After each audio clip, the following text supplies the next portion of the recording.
¿Cómo viste la sesión pasada?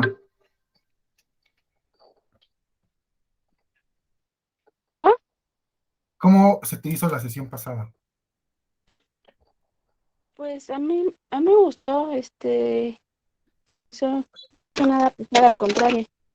De repente, lo complicado era como en camino, pues había cosas que de repente no escuchaba también, Ok, sí. vale. Pues voy a empezar a presentar la pantalla. Ok. Déjame decir el WhatsApp, porque si no, una pestaña. Y vamos a ver la línea. Me avisas si se deja de compartir en algún momento, ¿va? Va. Ujú. Bien. No, creo que tendrá muchas partes, muchas pestañas abiertas. A ver, vamos a ver. Bueno, voy a tratar de echar el relato lo más sencillo posible porque la cuestión numérica, como se le conoce en los estudios clásicos, es un tanto complicada, toda vez que no se llega a un consenso sobre la autoría de la Ilíada y de los otros textos homéricos, que comprenden la Odisea y los himnos homéricos. Y hay una cuarta obra que se llama espérame, es que está complicada de pronunciar, ¿eh? La va, la batracomiomaquia, que en realidad es una parodia de la Ilíada, en donde los personajes son ranas. Entonces es la lucha de un reino de ranas o de las ranas griegas contra las ranas troyanas. Y se le atribuye a Homero porque está compuesta de manera similar. Sin embargo, parece ser que en realidad es una parodia de la Ilíada. Esta pintura que estoy presentando es una recreación sobre el juicio de París del artista Darío Ortiz del 2014 y es fundamental retroceder en los mitos al momento de contar la Ilíada. Cuando leemos literatura clásica, ya sea poesía épica o tragedias, eh, tenemos que entender que los griegos ya sabían la historia de su pueblo, solamente eh, eran cuando presenciaban, porque aparte la poesía se recitaba eh, de una manera teatral, por decirlo de alguna manera, ellos ya tenían los referentes de qué había antes del relato y después del relato. Y antes de entrar con toda la literatura, vamos a ver algunas generalidades. Esta épica, como lo vimos en la historia de clase de Grecia, narra la batalla entre griegos de la península de los Balcanes y los troyanos, que se encuentran en la península de Anatolia, ya que ya es Asia, y ocurre más o menos entre el siglo XIII y el siglo XI antes de Cristo. Yo puse el siglo XII aquí porque es algo intermedio. Sin embargo, esta serie de sucesos no fue consignado en letras, escrituralmente, sino hasta el siglo octavo antes de Cristo, época en la que se supone que vivió Homero. Por otra parte, está escrita en hexámetros. El hexámetro es la unidad fundamental en la que van a ser escritas toda la poesía épica e incluso algunas obras de teatro. ¿Qué es un hexámetro? Un hexámetro es una unidad de verso que contiene 6 pies rítmicos. En español, lo más cercano es el endecasílabo heroico, que tiene sus sílabas tónicas en la sílaba tercera, sexta y décima. Y una escala ABBA, ABBA, CDCD, DCDC, DCD. Y pues es lo más cercano. Y estas sílabas tónicas que aparecen en el soneto español, en la tercera, en la sexta y en la décima, es más o menos lo que marca el ritmo dentro del verso, no dentro del poema, aunque sí, pero principalmente dentro del verso. Entonces tenemos que la complejidad, por ejemplo, del soneto depende no solo de que rimen de una manera consonante, es decir, con consonante y vocal en las últimas sílabas, en la última sílaba, sino que además y llevan una rima interna en donde todas las palabras del soneto están acentuadas en el tercero, en el sexto y en el décimo verso. En el caso del verso heroico, también hay verso heroico menor, verso sáfico y otros tipos de métricas en la literatura hispana. Esto es lo más cercano que existe al hexámetro. Esos pies métricos son marcas vocálicas. En el griego y en el latín, pero en el griego es más marcado, hay vocales largas y vocales cortas. Una vocal corta sería, por ejemplo, la omicron, que es una O sencilla. Y una vocal larga sería una omega, que es una O larga. Es como omicron, O, omega, O, como más alargado el sonido. En algún momento, si quieren, podemos ver un ligero repaso sobre eh, métrica clásica, pero creo que eso es suficiente para entender que era una composición con bastante rigor. La poesía épica, la poesía griega, la poesía escrita en hexámetros, a diferencia de la poesía hispana, no tenía que rimar en las últimas sílabas, sino mantener esta cantidad de pies métricos. Se llaman pies métricos, por otra parte, porque se especula que en la antigüedad el aedo, es decir, el que contaba el texto, tenía un bastón e iba marcando el ritmo del poema conforme golpeaba el bastón. Así, por ejemplo, me, min, aidea, fea, etcétera, ¿no? Y por eso se llama pie métrico, porque marcaban el ritmo ya sea con el pie o con el bastón.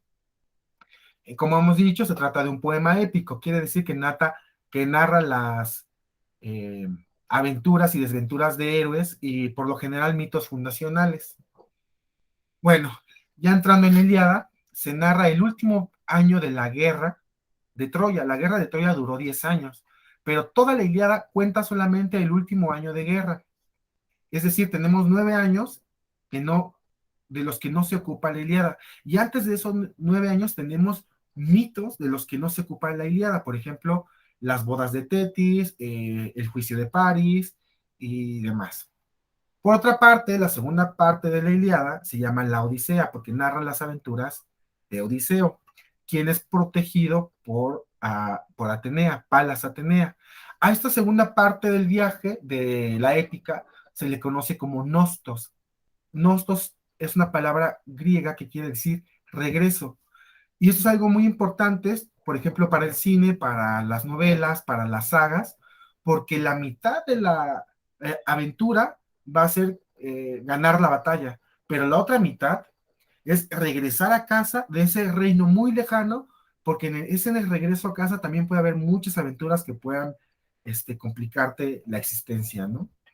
Y bueno, la versión que conocemos actualmente, como habíamos dicho en la historia de Grecia, es la versión Koiné. Cuando Alejandro Magno llega al poder y conquista y hace su gran imperio hasta la India, se ve la necesidad de crear un griego universal. Koiné quiere decir eso, universal. Y el modelo de griego que toma es el griego ático, porque Atenas era la capital cultural, el referente cultural de la antigua Hélade. Y en esa antigua Hélade, el alfabeto, bien dicho así, alfabeto, tenía 24 caracteres. Hay poblaciones griegas que tenían 20, otras que tenían 28, otras que tenían 31, pero el griego ático tiene 24 caracteres, de tal manera que cada canto de la Ilíada y cada canto de la Odisea va a corresponder a uno de estos caracteres del griego ático o del griego koiné, el canto alfa, el canto beta, el canto gamma y así sucesivamente. Esto es, como habíamos dicho, es un recurso político de propaganda muy fuerte que formó un sentido de homogeneidad y de unidad, de comunidad, porque como hemos visto también los griegos solían pelearse entre ellos, entonces hubo un momento en que se trataba de estar lo más unidos posible. Sin embargo, a estos cantos de la Ilíada les llamamos por un número romano, ¿verdad? Lo que es la ironía, canto 1, canto segundo, canto tercero, canto cuarto, etcétera. Y bueno, estas son como algunas generalidades.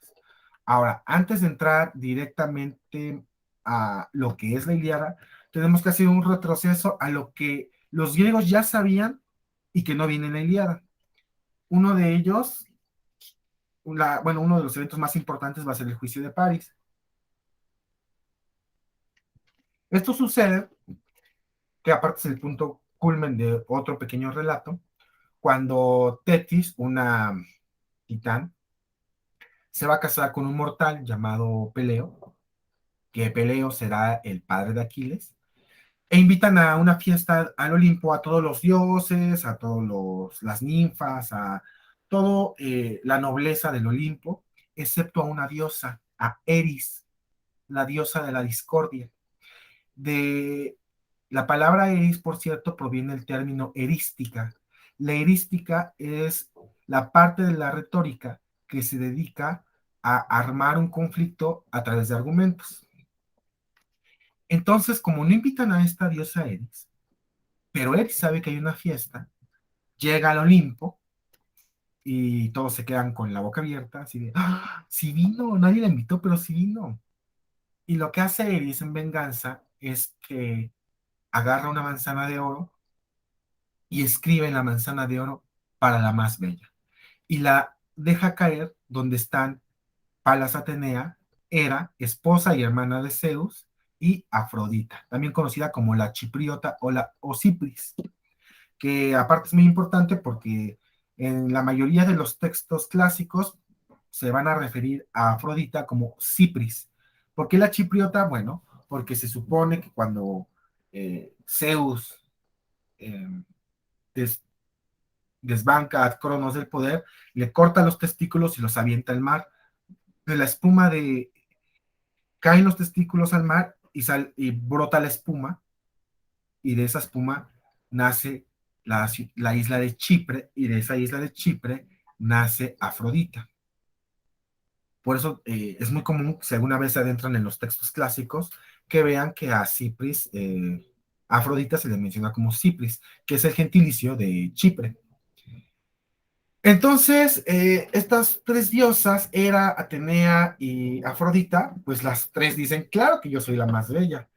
Y le piden a Zeus que él escoja aquí cuál es la más bella de todas las hijas, de todas las diosas, pero Zeus políticamente dice, no es mi problema, solucionenlo ustedes. Y lo que hacen es buscar al hombre más guapo de todo el mundo. Ese hombre es Paris, que en la Ilíada también viene como Alejandro, y Alejandro etimológicamente quiere decir el protector de hombres. Entonces van con este Paris, que aparte no es cualquier ser, aparte no solo es el más bello de todo el mundo, sino que es hijo del rey Príamo, rey de Troya. Y cada una trata de sobornar a Paris.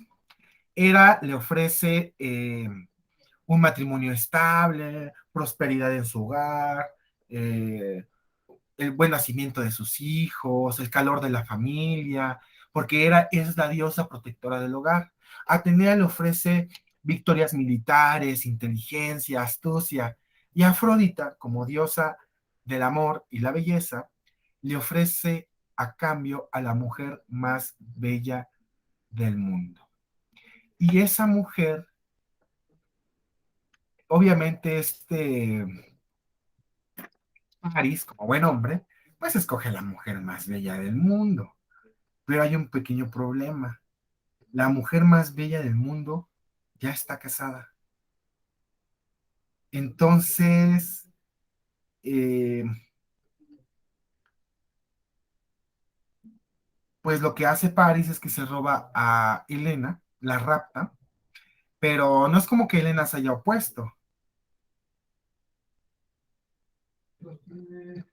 Eh, se supone que Helena es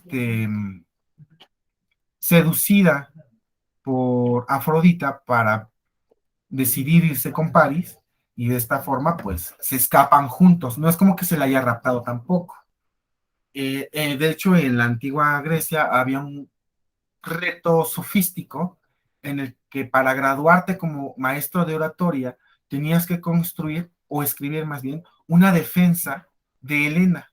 Y entonces los filósofos, los retóricos, los sofistas. Nicolás sí lo marcó por defecto, pero igual se puede cambiar. Ajá, sí, justo por eso te pregunto.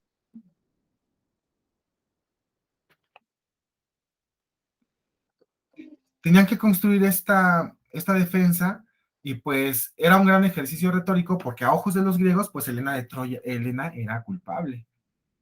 Y, y bueno, se llevan Se llevan a Helena.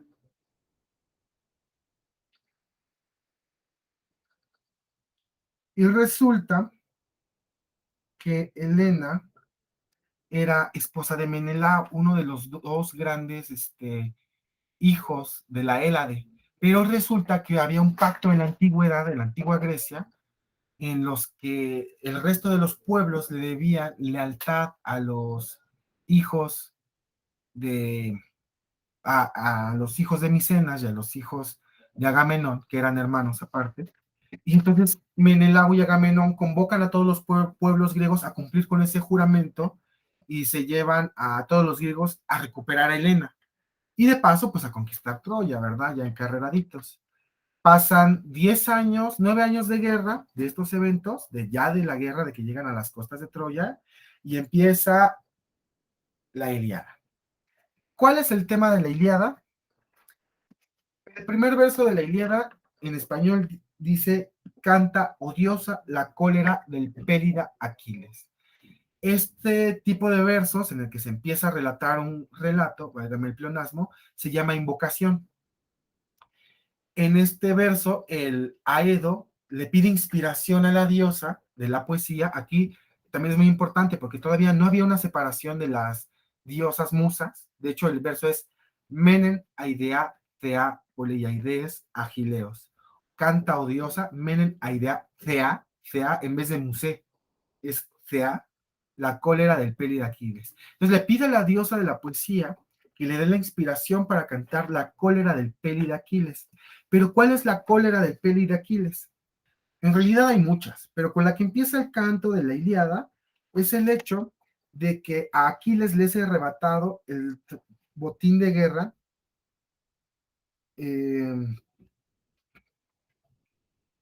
que acaba de obtener en Troya, que es Criseida. Y el problema es que Criseida es hija de un sacerdote de Apolo. Apolo es uno de los dioses que va a estar del lado de los troyanos. Esto es otra cosa importante. En la guerra de Troya, los dioses se dividen en bandos. Atenea, la diosa de la guerra estratégica, de la estrategia militar, de la guerra a través de la sabiduría, está del lado de los griegos, que también en la Ilíada serán aqueos. En cambio, Ares, el dios de la guerra fúrica, de la cólera irracional, estará del lado de los troyanos. Apolo y Artemisa estarán del lado de los troyanos. Poseidón estará del lado de los troyanos. Del lado de los griegos estará Zeus, Atenea, Hefesto, Hera, desde luego, porque aparte Hera fue una de las que no fue escogidas para tener la manzana. Pero esta separación de los dioses también tiene que ver con un hecho sociológico muy importante, y es que estos dioses que estaban del lado de los troyanos, en realidad tenían un origen asiático. Eran dioses que se habían colado a la mitología griega, al panteón griego, pero venían de una influencia asiática. Uno de los casos más claros es el de Dionisos. Dionisos es un dios totalmente asiático, de la península de Anatolia, de lo que hoy es Turquía, pero es de origen totalmente asiático. Y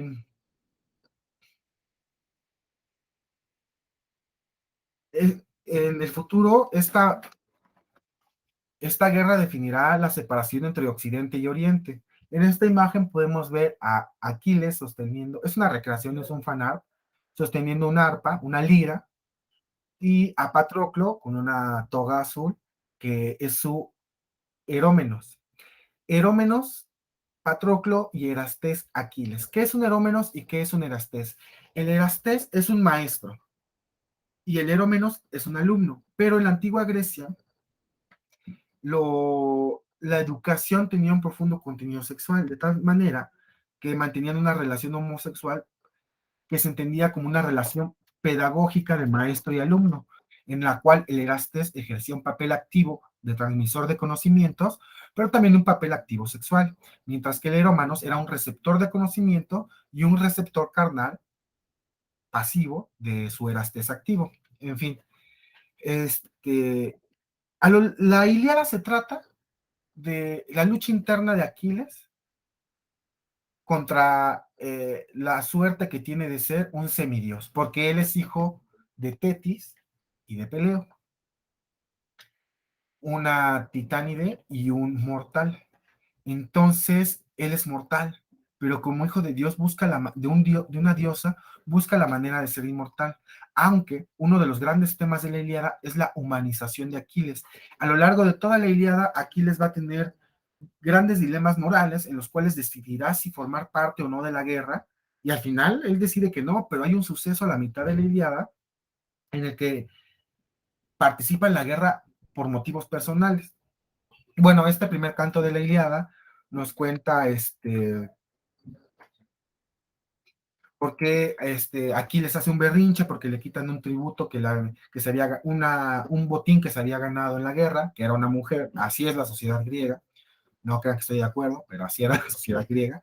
Entonces le quitan a su botín y él se enoja y dice, pues ahora como me lo quitaron, no voy a pelear. Y ese es el primer canto de la Ilíada, la cólera de Aquiles, cómo se enoja porque le quitaron su botín y él decide ya no pelear. El segundo canto a mí me parece súper aburridísimo porque cuenta cuántas ciudades y cuántos barcos de cada ciudad salieron de las costas de los Balcanes para luchar contra Troya. Pero tiene algo muy interesante por lo cual a mí me llama mucho la atención este catálogo. Y es que se mencionan muchas ciudades que en la época de la guerra de Troya no existían. Esto tiene que ver con el hecho de que la Ilíada tenía propósitos políticos. Entonces, seguramente en la época helenística, las ciudades pagaron un tanto de dinero para que el nombre de su ciudad apareciera en la Ilíada. Imagínate, el canto fundacional de Grecia, ¿no? Y que apareciera con tantas naves.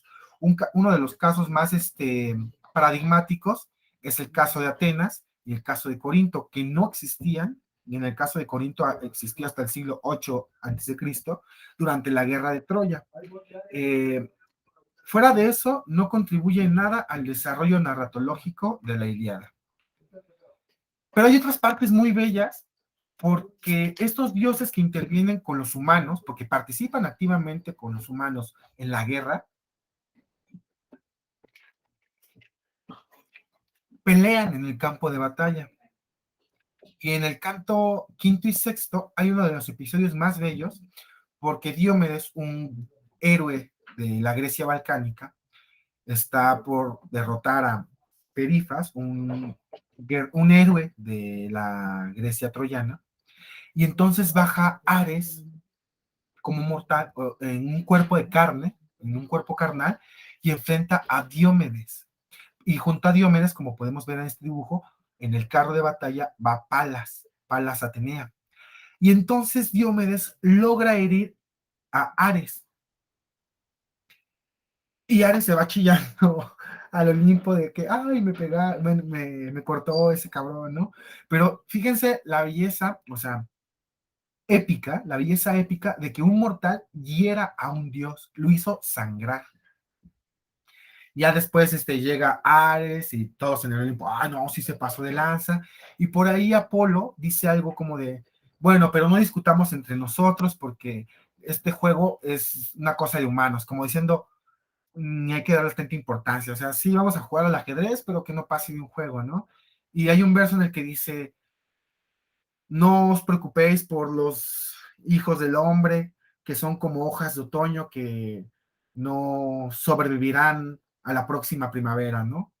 Y es muy bello porque o sea, acaban de herir a un dios mostrándolo vulnerable, pero en el Olimpo platican y ven que los vulnerables son los hombres, ¿no? Son los que se van a olvidar. Y sin embargo, esto no es así, porque como veremos más adelante, todos estos nombres pues pasarán a la inmortalidad de la griega clásica y consecuentemente a la inmortalidad del canon occidental.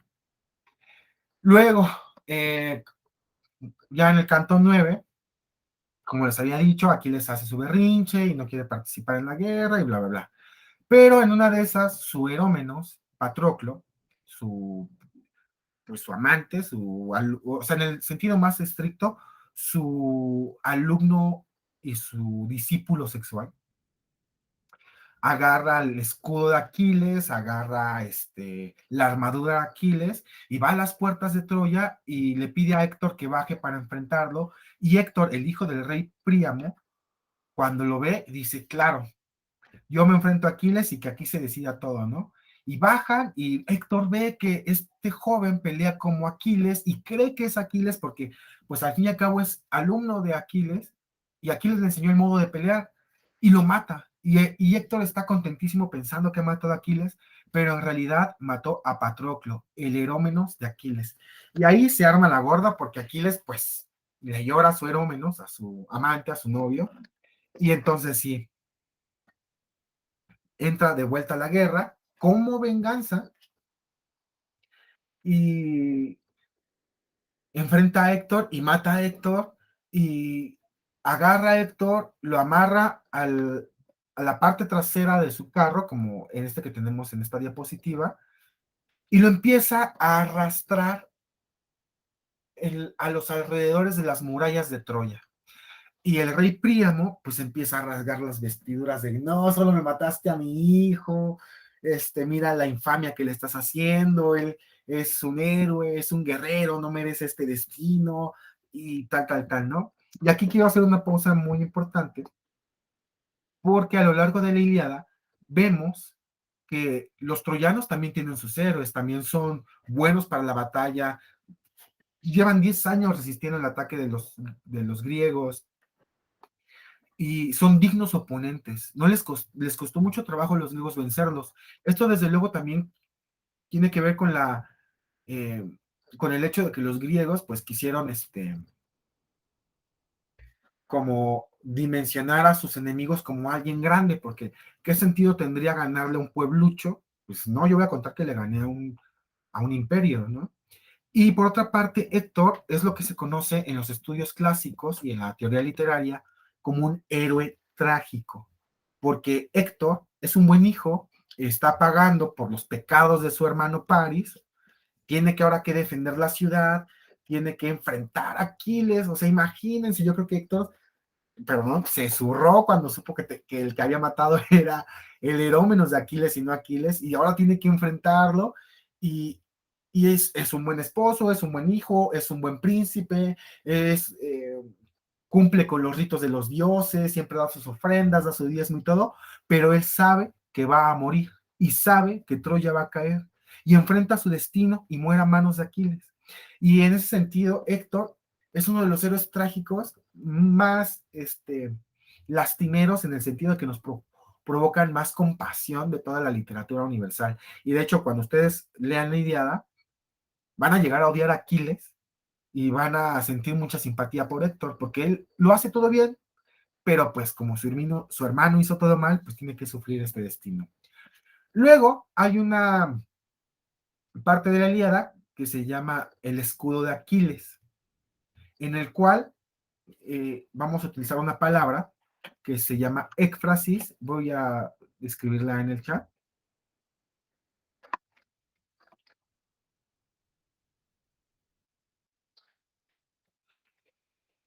¿Qué es una éfrasis? La éfrasis es la representación escritural de una representación visual. Entonces, en esta parte de la Ilíada, lo que tenemos es que Homero, por decir Homero, el poeta, empieza a describir cómo era el escudo de Aquiles, pero como pueden ver en esta imagen, el escudo cuenta una historia. Entonces, estás leyendo la éfrasis del escudo de Aquiles y empiezas leer una historia y te mete una historia dentro de tu historia, pero en realidad se está refiriendo a un objeto.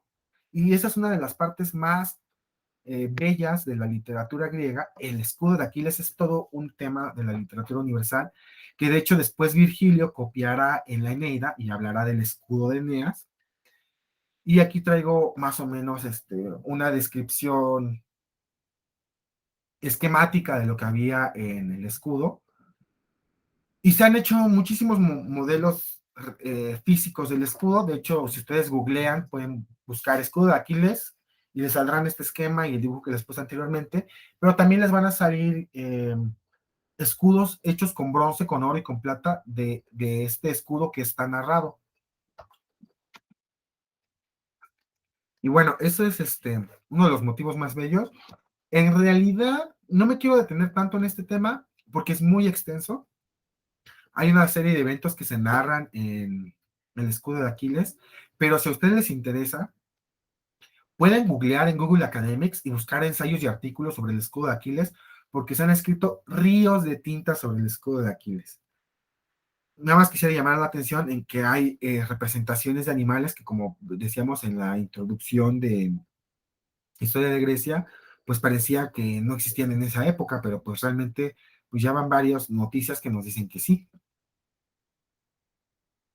Y bueno, como aquí hay una representación de cómo Aquiles mata a Héctor después de que le mataron a Patroclo.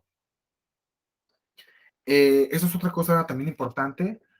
Normalmente, por ejemplo, en esta película donde sale Brad Pitt y Orlando Bloom, que están guapísimos, pero la película es terrible, salen con sus trajes casi como guerreros romanos y pues nada que ver. De hecho, muchos teorizan que las batallas en la antigüedad se peleaban desnudos y se gritaba, o sea, había un grito de guerra. Y el grito de guerra era porque era una forma de intimidar y salir desnudo también era una forma de decir, pues no tengo miedo y vamos a matarlos, ¿no? Pero bueno, esto también se queda mucho en la especulación. Sin embargo, tomen en cuenta el valor psicológico de gritar. Eh, Hay un dicho en la antigua Grecia que dicen que Ares es el dios de la guerra, pero quien define la victoria en el campo es Fobos, el miedo, porque aquel que tiene miedo ha perdido la batalla antes de empezarla. Y quisiera traer a colación una anécdota del siglo XIX, donde empezaban a usar, finales del siglo XVIII, principios del siglo XIX, donde se usaban los mosquetes y Napoleón Bonaparte mandó a hacer un estudio para ver si era más efectivo en verdad un mosquete, que tenías que poner la pólvora, luego la munición, apretujarle ahí, apuntar y disparar, o una flecha. Y Napoleón se dio cuenta de que, hablando en términos reales, eran igual de efectivos. Pero el valor psicológico del mosquete es que cuando detonaba producía un ruido horrible y eso intimidaba al ejército contrario.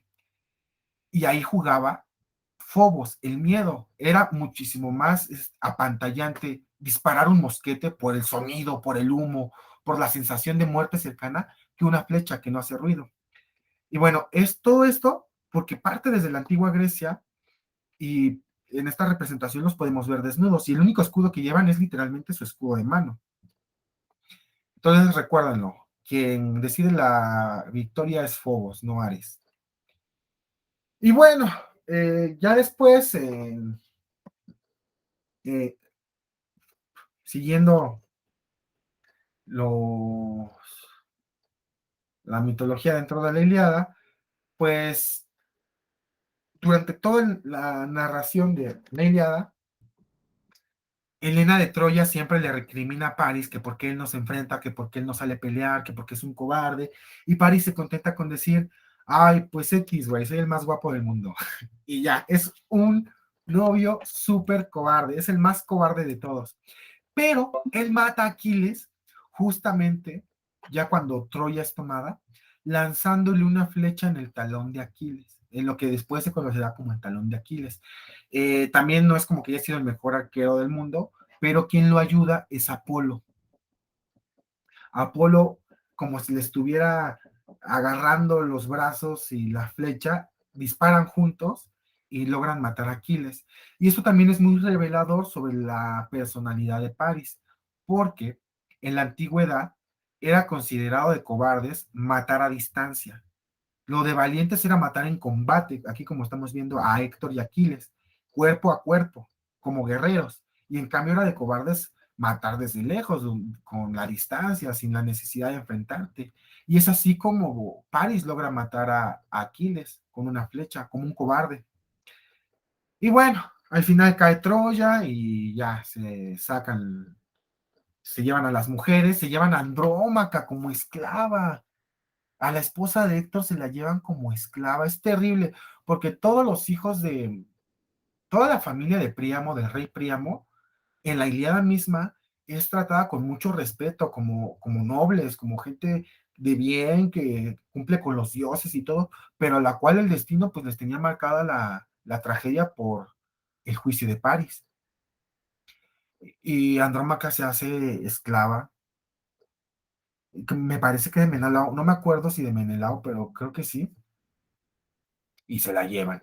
Ya después de ahí hay un listado de hijos de Príamo que se nombran así como muy al azar, y uno de ellos es Eneas. Ya en la Eneida después nos contarán cómo Afrodita mandó a Eros para que sacara por unas puertas secretas a Eneas y después fundara la ciudad de Roma, ¿no? Pero eso ya es otra historia. Un dato curioso sobre la Ilíada, aquí nunca se menciona lo del caballo de Troya. Eso se menciona en la Ilíada. Uh-huh.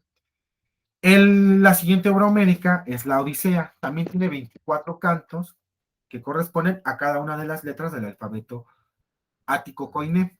Algo interesante es que la verdad los últimos 4 cantos parecen sobrar, o sea, como que los metieron de relleno, porque pues hacían falta 4 letras del alfabeto koiné y pues ahí invéntense algo.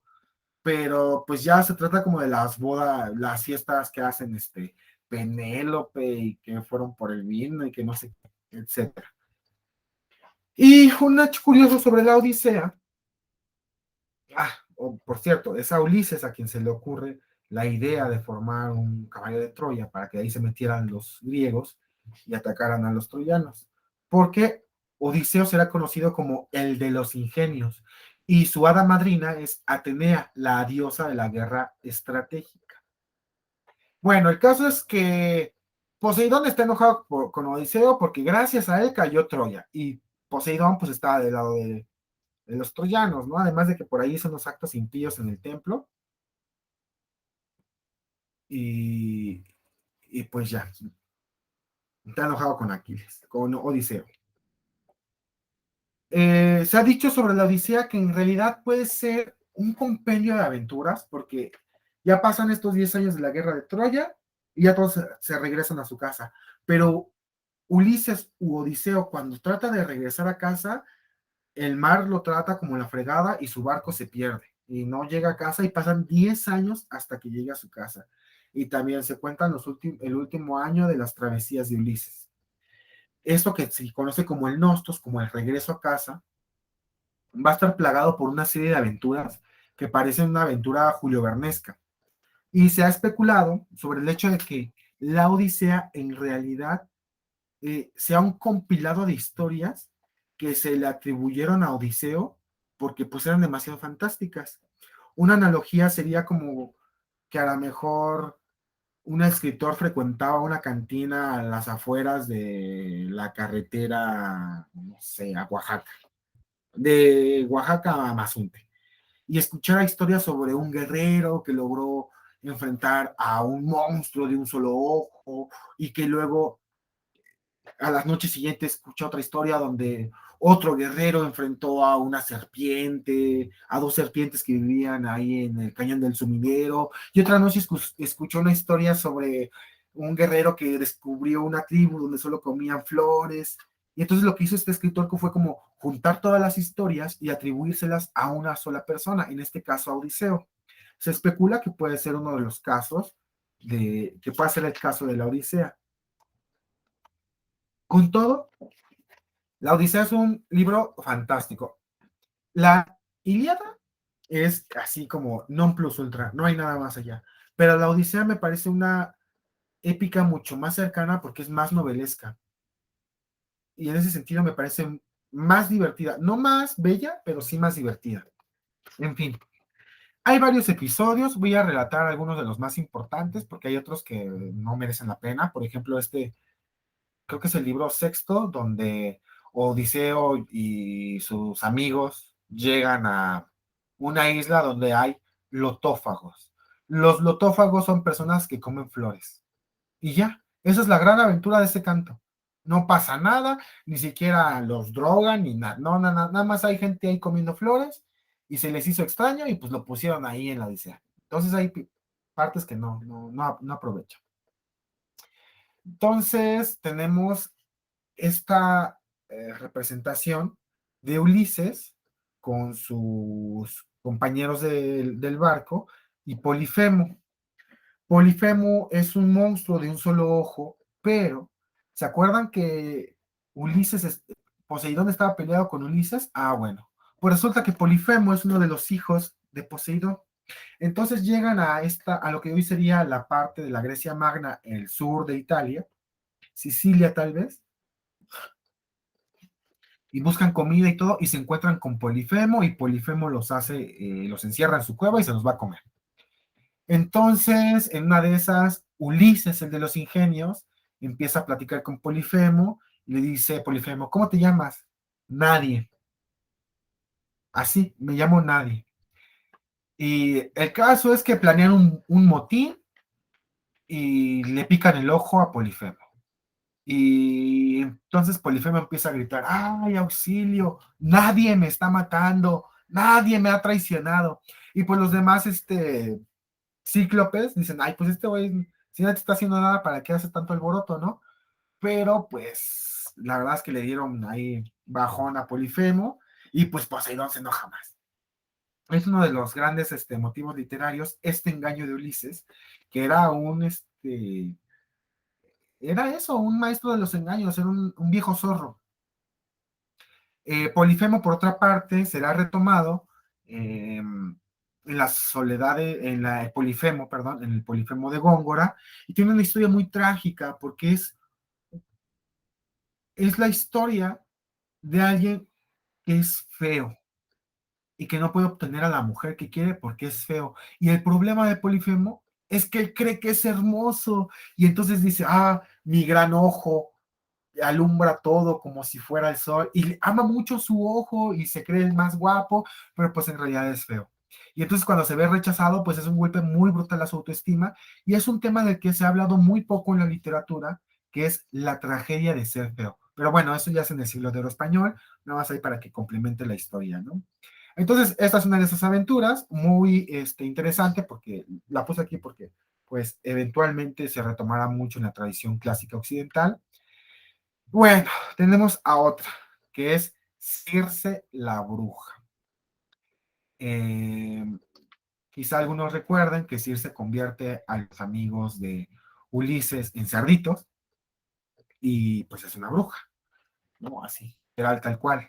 Entonces, pues se le hace guapo Ulises y se acuesta con él y no lo quiere dejar salir, pero pues al final baja Hermes, el dios mensajero de los dioses, y le dice, uy, ¿qué crees? Es que él tiene otro destino, ¿no? Pues ya, tienes que dejarlo ir. Y ya, lo deja ir. No pasaría más si no fuera porque pasan varias cosas truculentas ahí, como que convierte a los amigos de Ulises, pues en cerdos. Algunos de ellos se los comen estos leones, otros los menos regresan, pero pues igual, es uno de los paradigmas de la fe fatal de esta mujer que te va a hacer conocer tu mala suerte.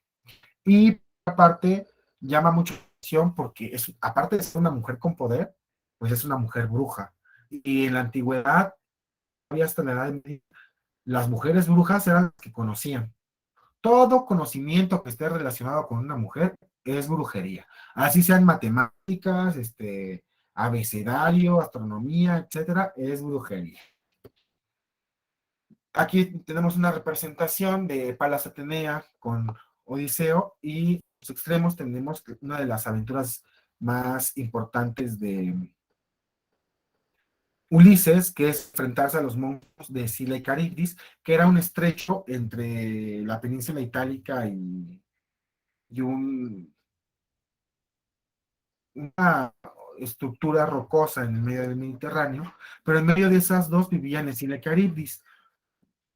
Una de ellas tenía la particularidad de que nadaba y hacía remolinos que se tragaban los barcos, y pues la otra aprovechaba y en la desesperación se comía a los hombres de las naves. Sin embargo, logran pasar sin mucho pedo. Y también está por ahí el mito de las sirenas, donde pues ya los compañeros de Ulises que no logran resistirse a su canto, pues ya terminan de ser devorados. Porque las sirenas no son como la sirenita, eran animales así como los que podemos ver en la imagen lateral derecha, bueno, a mí me parece la derecha, eran como seres parecidos a a peces, pulpos, pero feos, grotescos. Y bueno, todo esto pasa mientras Penélope está tejiendo ahí en su casa.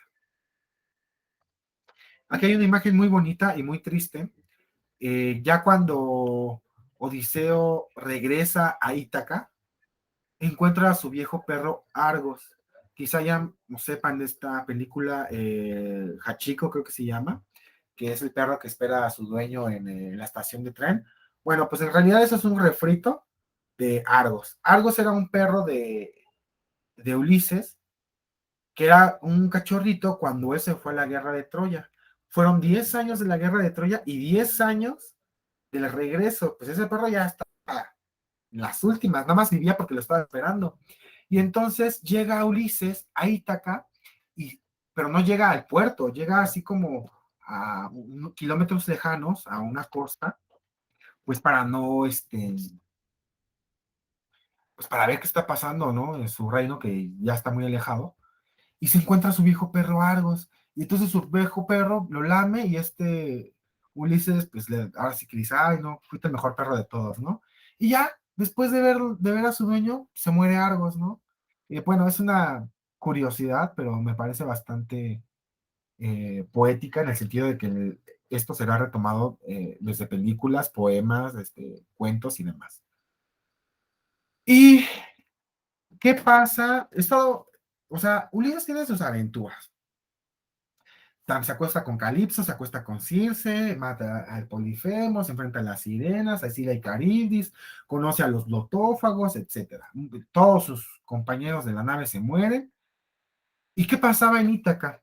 Bueno, en Ítaca, los pretendientes, los hijos de los que se fueron a la guerra de Troya de reinos cercanos, cortejan a Penélope y le ofrecen regalos. Penélope los acepta porque rechazarlos habría significado abrirles la posibilidad a que conquistaran Ítaca. Pero al momento de aceptar los regalos, esos pretendientes adquieren derechos y entonces Penélope se tiene que decidir, adquieren derechos de pretendientes, porque pretender no era nada más un cortejo, era una relación contractual. Si ustedes están interesados en esto, pueden buscar un libro que se llama El mundo de Odiseo. Lo escribió, lo voy a pronunciar como se escribe, Moisés Finley. Moisses Finley. Moisés Finley. Y él hace un estudio histórico y antropológico, arqueológico, sobre cómo eran las relaciones políticas, culturales, etcétera, en la antigua Grecia. En esta parte estamos hablando del siglo XIII antes de Cristo, 13-2 antes de Cristo. En fin, ven en el palacio de Ítica a una bola de barbajanes que se comen su comida, que destrozan su casa, que se beben su vino, que se gastan en la oliva para el aceite de oliva para las velas. Y en ese entonces el aceite, y todavía sigue siendo carísimo, porque el árbol de olivo tarda 20 años en madurar y solo después de 20 años da sus primeros frutos, las aceitunas y el aceite. Entonces, pues imagínate, se gastan todos estos cabrones y la pobre Penélope ahí esperando a Ulises como buena enamorada. Y esto es muy bonito porque llega un momento en el que los pretendientes están amotinándose y Penélope les dice, no, sí, yo voy a escoger pretendiente cuando acabe esta mortaja que estoy haciendo para Ulises. Y lo que hace Penélope es tejer de día a la vista de todos los pretendientes y despejar de noche. Entonces esa mortaja nunca se acaba, ¿no? Y los pretendientes le dicen, oye, tú nos estás engañando. ¿Yo? Pero si ustedes me han visto todos los días aquí tejiendo, es que debe ser algo de los dioses. En fin. Pero hay una particularidad sobre esta mortaja de la que poco se ha hablado, y es que esta mortaja, este manto, no era un manto cualquiera, era un manto elaborado por una reina. Y era un manto de un fondo negro, quizás azul marino, con detalles dorados, en los cuales Penélope había bordado las constelaciones del mundo antiguo, las constelaciones griegas. Y en ese sentido, pues era no solamente una metáfora del hilar como un conocimiento o como una promesa o como una fantasía, sino una metáfora del conocimiento griego, del mundo helénico y del conocimiento que tenían las mujeres, de la sabiduría que había en las mujeres, ¿no? Y bueno, también por otra parte, esta Penélope y Ulises tenían un hijo llamado Telémaco, que Telémaco nace cuando Ulises está en la guerra de Troya, la dejó encinta. Entonces, Telémaco es un muchachito flacucho, debilucho, que no ha tenido el entrenamiento de sus padres y, ni de otros más, porque pues están estos barbanes y no hay recursos y nada. Y entonces él agarra un barco y algunos amigos, y con ese barco se va a buscar a Ulises, pero pues el mar lo trata muy mal y se tiene que regresar. O sea, parecería un tanto intrascendente, pero en realidad esto también es algo que en la literatura universal se llamará novela de iniciación, porque Témaco está aprendiendo a ser un hombre y de una forma muy autodidacta, siendo una figura paterna, y aprendiendo lo horrible que es el mundo y a defender a su mamá, y aunque fracasa, ya dio el primer paso, que es atreverse. Ya después en otras obras que están perdidas, se narrarán las aventuras de Telémaco, pero aquí es lo único que hace sorprendente, ¿no? Que parecerá poco, pero en realidad es como muy importante. Es que sin la guía paterna, sin la guía masculina, pues hace cosas de hombre, ¿no? Y bueno, esta imagen que tenemos acá, mira, aquí está una imagen que les puse de Penélope tejiendo. No se ve muy bien, pero si ven el tejido que está haciendo, negro y se ven detalles dorados. Acá están los pretendientes en el extremo lateral derecho, ahí con los regalos y todo, con las citas, tocándole música, ofreciéndole joyas y demás. Y esta morra, Penélope, con vestido rojo, con su cara de, ¡ay, estos pendejos! Pero sigue en su telar, ¿no? Volviendo a la imagen anterior, ya después de que Ulises llega a Ítaca, de que ve morir a su perro, llega con estos pendientes y dice, órale, cabrones, ya llegó Ulises. Pero pues nadie le cree porque todos lo creían muerto. Y entonces le dice, ah, ¿no creen que es Ulises? Y agarra un arco, parte un arco muy el que se agarra en la Odisea, y había una serie como de eh, como ganchitos, unos 20 ganchos apostados en la pared para que pusieran sus abrigos todos. Estoy haciendo muy analógico porque en realidad eran como una sala de entrenamiento del arco, y agarra el arco, lo extiende, pone la flecha y logra pasar todos esos hoyitos en hilera. Y entonces es cuando dicen, no mames, si es Ulises. Además, los demás pretendientes ya lo habían intentado y no pudieron. Y entonces agarra a Ulises y es precioso, porque con una sola flecha mata a todos esos. Así de cabrón era Ulises, según la Odisea, ¿no? Y bueno, ya después de esto, Penélope y Ulises, pues se van al lecho nupcial, pero todavía Penélope estaba desconfiada, ¿saben? Entonces ella le dice, ah, sí, pues si eres Ulises, mueve por favor la cama de bodas de esta ventana a la otra porque no me gusta esa luz. Y entonces Ulises entiende y dice, ah, mira, por algo me casé con ella. Porque resulta que esa cama en realidad era la base de un tronco que habían hecho cama. Entonces no había una forma de mover esa cama porque pues estaba enraizada en la tierra, ¿no? Y él le dice, entonces Ulises le dice, pues es que eso no se puede por esto, por aquello y por el otro. Y ahí es cuando Penélope se da cuenta de que sí es Ulises, ¿no? Pero bueno, por un lado, bueno, Penélope, como habrán visto, no es nada tonta. Encarna el modelo de mujer sumisa, obediente, fiel y demás, pero otras virtudes que sí podemos admirar de ella hoy en día como personaje literario es su suma inteligencia y su precaución para dar cada paso, ¿no? Y ya bueno, así ya después se casan y ahí hay un intercambio de palabras, celebración de esto, celebración de aquello, de que manden los regalos a las familias de los pretendientes para lamentar sus muertes y que, ay, no, ahora qué tal si se rebelan contra nosotros. Y entonces ahí ya los últimos 4 cantos están viendo qué va a pasar con las familias de los pretendientes, pero pues no pasa nada. Entonces, por eso les digo que son como muy irrelevantes. Otras cosas interesantes de la Odisea es que en algún momento Ulises llega a la casa de Menelao y ve a Helena de Troya sentada junto a su esposo con ropas y joyas, inciensos y perfumes de Egipto, porque se fueron de vacaciones a Egipto, ¿no?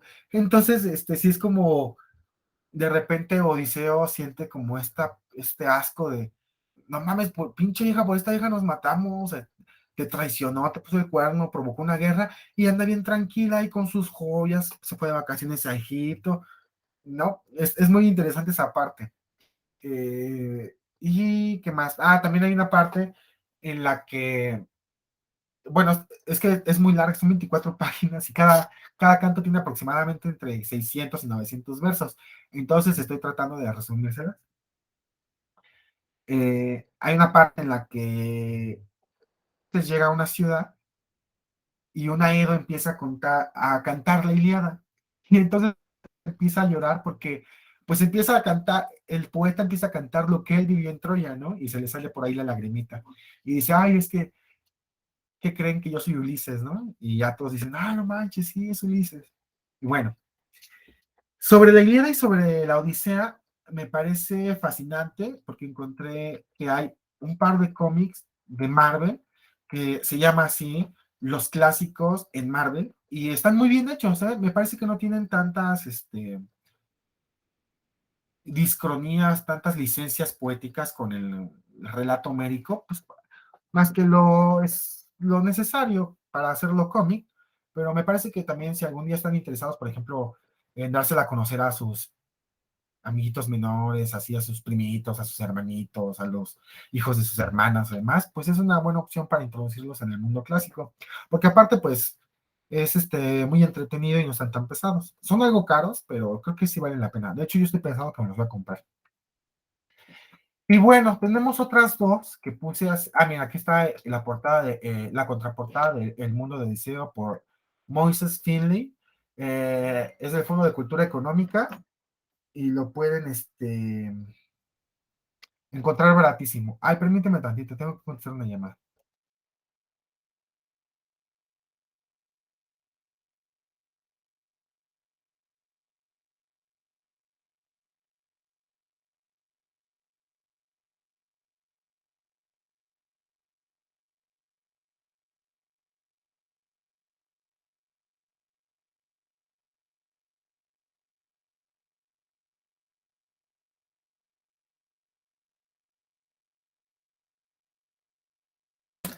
Ya, disculpa.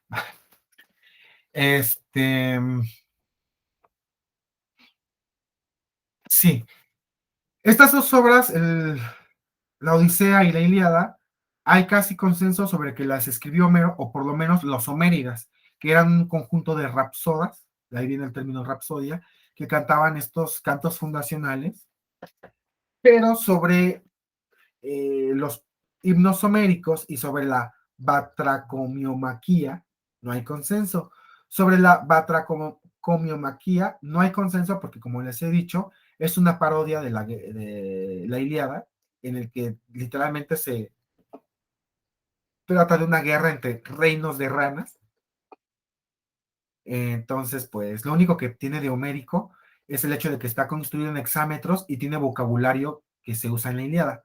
Pero fuera de eso, pues digamos que es un pseudo Homero. Pero es divertido, o sea, si quieren investigarlo, está divertido, está chusco. Y los otros son los himnos homéricos. El caso de los himnos homéricos es interesante porque es un poema atribuido a Homero a la par que se daba a conocer la teogonía de Hesiodo, que explica el origen de los dioses del Olimpo griego. Y los himnos homéricos lo que hacen es contar los orígenes de los dioses, pero le dedica un canto a cada dios. Me parece que hay 21 cantos homéricos. Y son interesantes, pero son más importantes que la batracomiomaquia, porque si bien no se sabe si son homéricos también, sí nos dan un poco más de información sobre la mitología griega. Y solo por narrar uno de ellos, pues me gustaría comentarles el himno a Hera. Hera era, era la hermana de Zeus y su esposa. Resulta que Zeus tuvo, concibió a Atena como una idea. Esta idea fue creciendo de su cabeza hasta que explotó la cabeza de Zeus y de ahí salió Atenea como un modelo de racionalidad. Atenea es eso, racionalidad. Y de hecho es la menos femenina de las diosas. También por eso es muy estimada en el mundo clásico, porque es una virgen. Ella desprecia el matrimonio, ¿no? Entonces es muy interesante cómo en este despreciar su sexualidad es digna de admiración de los hombres en la antigua Grecia, porque es la más masculina de todas. No es nada fea. Todos la pretenden, Apolo la pretende y los rechaza, pero ella siempre rechaza a todos. De hecho, hasta hay escritores que afirman que era lesbiana, pero yo creo que esto también ya es como una exageración. Yo pienso que simplemente es como una forma en que los griegos concebían como la virtud femenina, como esta virginidad, como esta eh, dignidad en la que la única forma en la que puede ser digna de mujer siendo lo más parecida posible a una mujer, ¿no? Y bueno, entonces así tiene Zeus Atenea. Y entonces era la hermana de Zeus, pues imagínense, Zeus andaba por ahí polinizando a todas y a todos, que tenía un hijo con esta, que tenía un hijo con aquella, con Dana, que no sé qué. Y pues obviamente a Hera pues, le daba el coraje, ¿no? Y entonces un día dijo, pues yo también voy a tener a mi propio hijo, ¿no? Y se embarazó por partenogénesis, es decir, sin la ayuda de una inseminación. Se embarazó por sí misma. Y de este embarazo nace Hefesto, pero nace barbito, jorobado, feo. Y entonces cuando nace, pues ella dice, ay no, pues la cofienta del Olimpo, y pues queda tuerto, queda manco, queda feísimo, ¿no? Y es muy interesante porque también es como una metáfora de los hombres y los y tú en cambio hiciste este manco, ¿ves? Tú como mujer no puedes hacer ciertas cosas. Y pues es un relato en el que pues se hace patente la supremacía masculina. Y ya después, como Afrodita también era muy canija y confabula contra Zeus, de hecho muchos dioses confabulan contra Zeus y quieren matarlo así como Zeus mató a Cronos, pero pues, Zeus es el más chingón y se libera y les pone castigos a todos. Y uno de los castigos que le puso a Afrodita fue ser la esposa de Hefesto. Tú, la más bella, la más guapa, la diosa del amor, vas a ser novia y esposa del más feo, del más chaparro, del más gordito, del más viejo, del más peor de todo el Olimpo. Vas a ser esposa de Hefesto. Obviamente Afrodita le pone el cuerno a Hefesto con ya cada rato. Uno de los amantes favoritos de Afrodita es Ares, el dios de la guerra, epítome de la masculinidad. Y así hay una serie de himnos homéricos en los que se narran estas peripecias de los dioses, que yo les recomendaría que si están interesados por ellos, los leyeran, pero con calma, nada más por curiosidad. De hecho, si están interesados como seguir profundizándose en la mitología griega, yo les recomendaría que primero le dieran una repasada a los himnos homéricos, después a la Teogonía y ya después a la Iliada, a la Odisea y todo esto. Porque sí suele ser un poco más atractivo saber cómo nacieron los dioses. Y pues estos son los textos que se le atribuyen a Homero. La Batracomiomaquia es un libro divertido, pero no es fundamental conocerlo para adentrarse en la cultura griega, porque de hecho ellos mismos lo veían como una parodia de la Ilíada. Y pues es a grandes rasgos lo que pasa con la cuestión homérica. Estos últimos dos, los himnos homéricos y la batracomiomaquia, como he dicho, suelen ser atribuidos a Homero, pero no hay eh, no hay certeza de que sean realmente de Homero. Y pues así las cosas. Espero, traté de ser breve, porque en realidad es muchísimo lo que la Ilíada, la Odisea y los himnos homéricos, pero pues pueden ver que es un, se traían un relajo, o sea, era todos contra todos, y también refleja mucho de la personalidad de los griegos, de la antigua Hélade, porque entre polis se peleaban, y entre dioses se peleaban, o sea, eran todos contra todos, y todos se ponían de acuerdo con todos, y todos traicionaban, y todos, todo. Y pues ya, si tienes alguna duda o demás, o si te gustaría como más bibliografía, sin pena.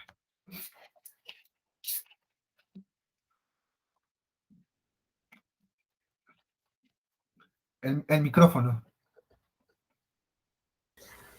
Nada más, o sea, como por curiosidad, ¿cómo se llamaban aquellos monstruos? Es que hablaste de que, o sea, antes de las sirenas había como uno que nadaba y hacía remolinos y que la otra, ¿no? Se comía a los hombres como... ¿Cómo se llamaban estos? En el chat son Escila y Caribdis. Son Ok. como, es como el modelo de los dos monstruos marinos, de los monstruos marinos, digamos. De ahí por ejemplo, después se hablará de el Kraken y de otras cosas, pero en realidad todos esos tienen su origen en Escila y Caribdis. Que eran como cuerpos de serpiente y tentáculos, así como muchas cosas raras.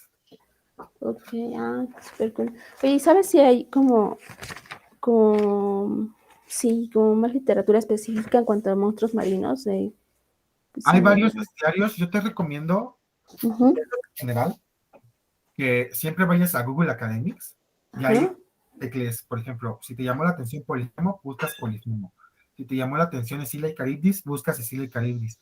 Porque hay mucho, pero sobre todo ensayos y artículos que Uh-huh. problematizan el contenido de los monstruos. Ok. También hay muchos llamados bestiarios. Seguramente has oído del bestiario de Julio Cortázar. Uh-huh. Pues también había muchos bestiarios medievales, donde hablaban de cómo eran estos monstruos. Hay una cosa, en la clase pasada había dicho que para los griegos el término verdad significaba lo que es digno de no olvidarse, pero resulta que para los griegos todo lo monstruoso es aquello que está fuera de la ciudad, fuera de lo conocido por los hombres. Y por ejemplo, eh, si hablamos de Polifemo, pues es fácil catalogarlo como monstruo. En la literatura medieval se le va a conocer como maravilla, el mundo maravilloso, mundis maravilla, ¿no? Como aquello que es real, pero no es cotidiano. O sea, que es extraordinario y es monstruoso o fantástico. Y otro ejemplo, donde a lo mejor esto no es tan claro, pero es muy paradigmático, es el caso de las amazonas. Las amazonas son mujeres guerreras, pero son monstruos, porque no cumplen. Primera, porque no viven en ciudades como las griegas. Y en segunda, porque no cumplen con el rol de mujeres, como que mujeres guerreras, ¿no? Entonces son anormales. Todo lo que viva fuera de las ciudades es anormal. Y son monstruos. Uh-huh. Como son semi-humanos, son monstruos. Minotauro, Polifemo, todos son monstruos. De hecho, en griego hay dos cultos. Uno es más bien dos diosas de la tierra. Una es Gaia, que es una diosa titán, que es la diosa de la madre naturaleza, digámoslo así, en salvaje. Y otra es Deméter, que es la diosa de la tierra cultivada, de la tierra civilizada, de la tierra que ha sido trabajado por la mano del hombre, que está contenida. Y esas, digamos, en ese sentido, que todo lo que esté o forme parte de los dominios de Deméter es algo civilizado. Pero todo lo que esté fuera de eso y forme parte del mundo de Gaia, del mundo salvaje, selvático, fantástico, lejano, eso es monstruoso, ¿no? Y en ese sentido también las amazonas, aunque sean aparentemente humanas, son monstruosas. Pero bien, está súper interesante. No sabía cómo, porque vaya, sí había escuchado sobre Gaia y sobre Demeter, pero en realidad no entendía bien cómo, pues sí, como la diferencia que había. Y pues es que Deméter es la diosa del cultivo. Acuérdate que estamos hablando de una época en que la principal marca de civilización era la agricultura. O sea, hubo una época en la que se supone que éramos humanos recolectores y cazábamos, y otra época en la que dominamos la tierra y le sembrábamos y cosechábamos. Y esa es la diferencia que hay como en el mundo griego, como de lo civilizado y lo salvaje, ¿no? Muchas Sí, gracias. no, pues a ti. Ahí igual para la próxima clase les mando como bibliografía, también te voy a buscar para Sí. complementar esto de los monstruos, porque sí es muy interesante. Por ejemplo, el caso de Polifemo, te digo que lo retoman en el Siglo de Oro, pero aparte es el primer monstruo moderno. O sea, muchos dicen que Frankenstein, y sí, pero el problema de Polifemo lo plantea un poco antes. ¿Qué es lo que distingue a un monstruo? Que sabe que es un monstruo, pero no puede dejar de serlo. Esa es la tragedia del monstruo.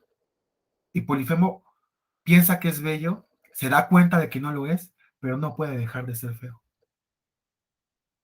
Bueno, pues nos vemos y muchísimas gracias. ¿Hay cualquier Gracias, cosita? Diego. Me gustó mucho la sesión. Vale, muchas gracias. Hasta luego.